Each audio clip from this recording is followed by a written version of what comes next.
for joining me today. Welcome to Lynn Kelley Author Channel.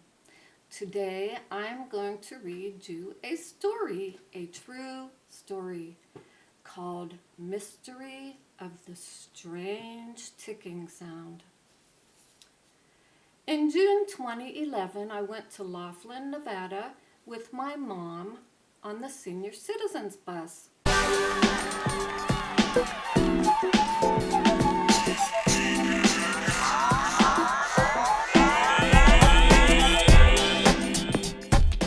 The stingy slot machines forced us back to room 1632 by 8:30 p.m., where a strange series of events played out. We settled in for a night of TV and some mother-daughter quality time.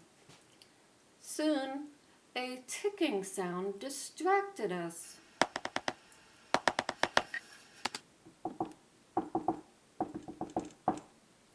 "What in the world are those people doing?" I asked, pointing at the common wall between our rooms. "Sounds like an alarm clock," Mom said. "Sounds like a ticking bomb to me," I said. Most of the seniors from the bus were on our floor.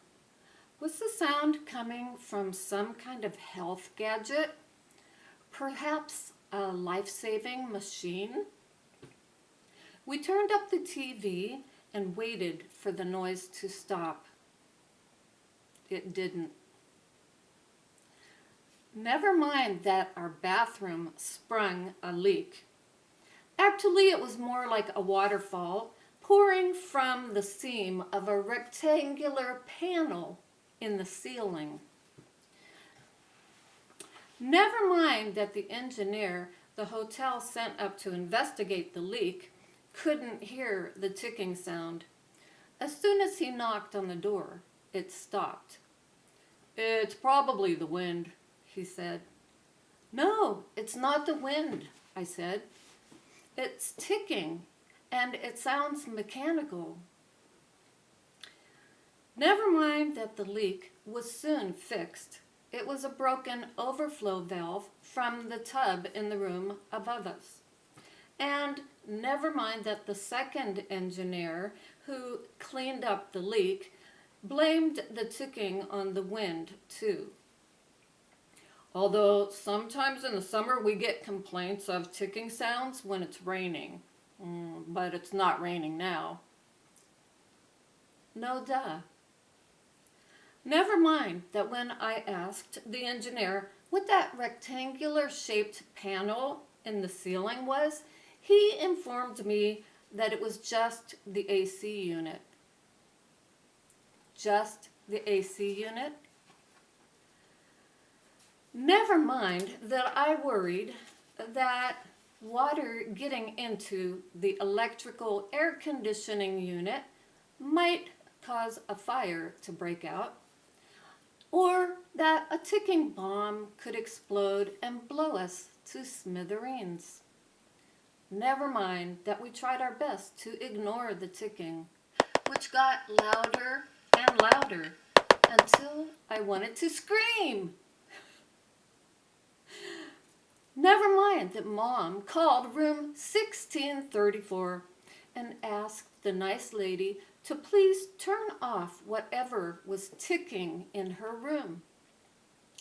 Never mind that the nice lady said she had nothing ticking and the only noise she heard was coming from the elevators, which were next to her room. We wondered how the ladies' room could be next to the elevators when our room was. And when it dawned on us that the elevators were in between the ladies' room and ours, Mom ran into the hallway in her nightgown to check the number on the next room. It was 1630, and she had called room 1634. Never mind that the nice man who answered the phone in room 1630 said he had no machines running in his room, but He couldn't sleep either because of the constant tapping on his window. Never mind that we checked the windows and there was nothing out there. No trees, we were too high up. No birds, no ledge to perch on. No wind, no rain. Never mind that once we decided there was no way we'd ever get any sleep with that noise, we called for another engineer to come up and put an end to the incessant ticking. Again, the noise stopped as soon as he knocked, and we worried that no one would believe us.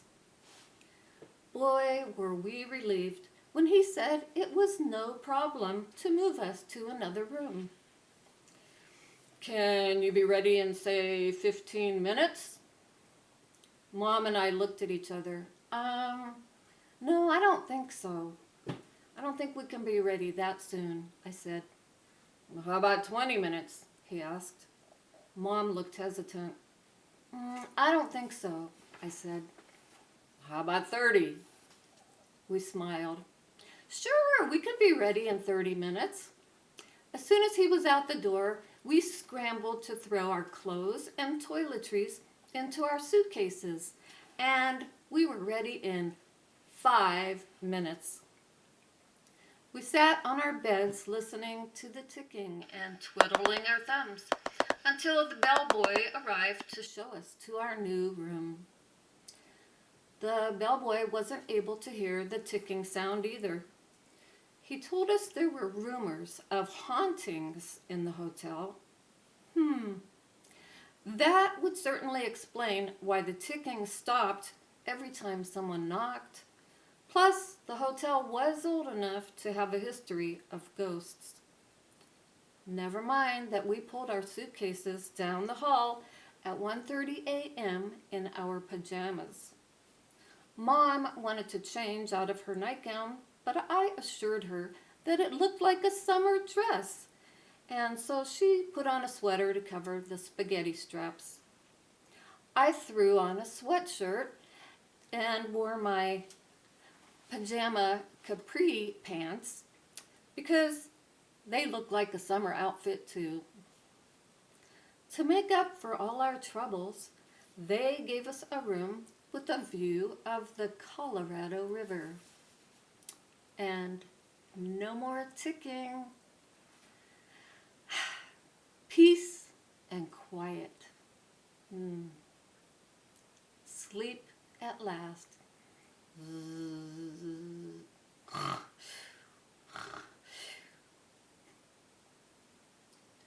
I can't say we woke up refreshed. The ticking sound was now a nagging mystery. All in all, it was quite a strange experience, and I felt like Mom and I were players in a sitcom or stooges in a hidden camera show.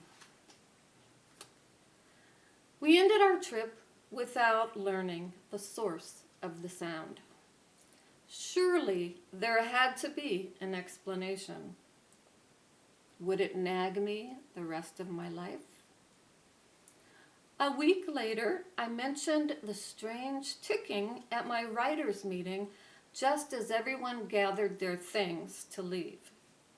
Maria agreed that, indeed, it might have been a ghost. Annie chuckled. Sounds like the death beetle, she said. Alana agreed. The meeting broke up before I could get an explanation about the beetle. I was left hanging, but at least I had a clue.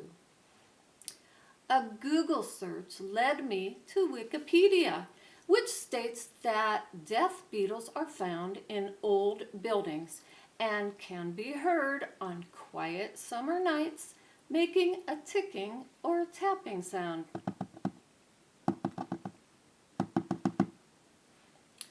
It bangs its head against wood to attract a mate. They often infest timber in old buildings, especially those built with oak.